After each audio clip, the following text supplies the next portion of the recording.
हमने पढ़ा है कि सबसे बड़ी लिविंग सेल जो है ऑस्ट्रिच का एग है, लेकिन आज हम तलाश करने जा रहे हैं एक ऐसी ऑर्गेनिज्म की जो एक ही सेल का बना है, लेकिन ये सेल ऑस्ट्रिच के एग से बहुत बड़ी है। और हम ये कह सकते हैं कि हम ढूंढने जा रहे हैं सबसे बड़ी सेल। मेरी टीम में है मंजूर जावेद साहब, डॉक्टर उमर जरगर साहब और अख्तर वानी साहब। तो हम निकले घर से सवेरे और देखेंगे कि हमारे हाथ क्या लगता है।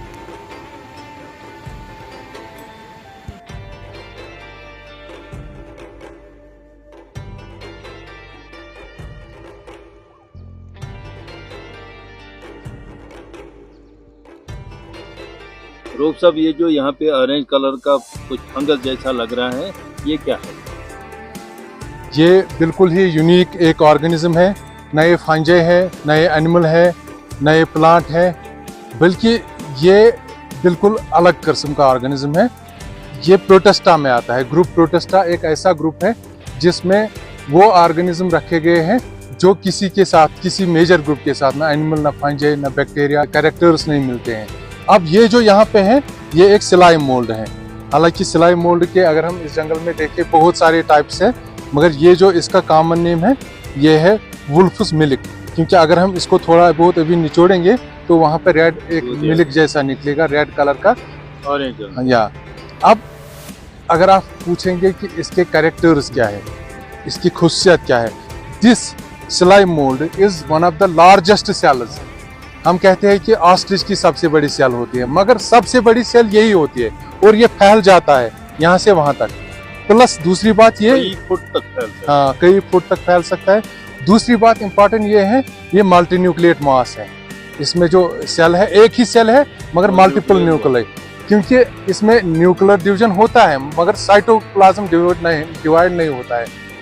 इसलिए ये बहुत बड़ी सेल है, सबसे बड़ी सेल है, मल्टी न्यूक्लिएट मास है। एक और अहम जो इसके बारे में हम बता सकते हैं कि साइंटिस्ट्स ने हाल ही में देखा, हालांकि इसका कोई ब्रेन नहीं है, but it is one of the most intelligent organisms on the earth. क्यों? क्योंकि जब इसको एक टेस्ट किया गया, एक पजल में रखा गया, जो मेज होता है उसमें एक जगह फूड रखा गया, लेकिन इसने शॉर्टेस्ट डिस्टेंस क्रॉस की उस फूड तक जाने के लिए। तो साइंटिस्ट्स ने यही रेप्लिकेट किया मॉडल जापान में। मतलब ये सेंस करता है। सेंस करता है, मगर ये मल्टीपल टेस्ट इसके किए गए, इवन कि इसकी ये रेजिस्टेंस भी देखे गए। एक तो हो गई रेजिस्टेंस, दूसरी हो गई उसको कहते हैं मेरिस्टर। उसका मतलब ये हुआ कि ये रेजिस्टेंस को जब हम पावर कट ऑफ करते हैं तो हो गया काम खत्म, फिर ये नहीं, उसको मेमोरी नहीं रहती है। मगर अगर इसको एज रेजिस्टेंस यूज करते हैं तो जो लास्ट वोल्टेज थी ये वो भी तक मेमोराइज करता है कि लास्ट वोल्टेज क्या थी, हाँ क्या हुआ। तो इसलिए ये बहुत इंपॉर्टेंट है।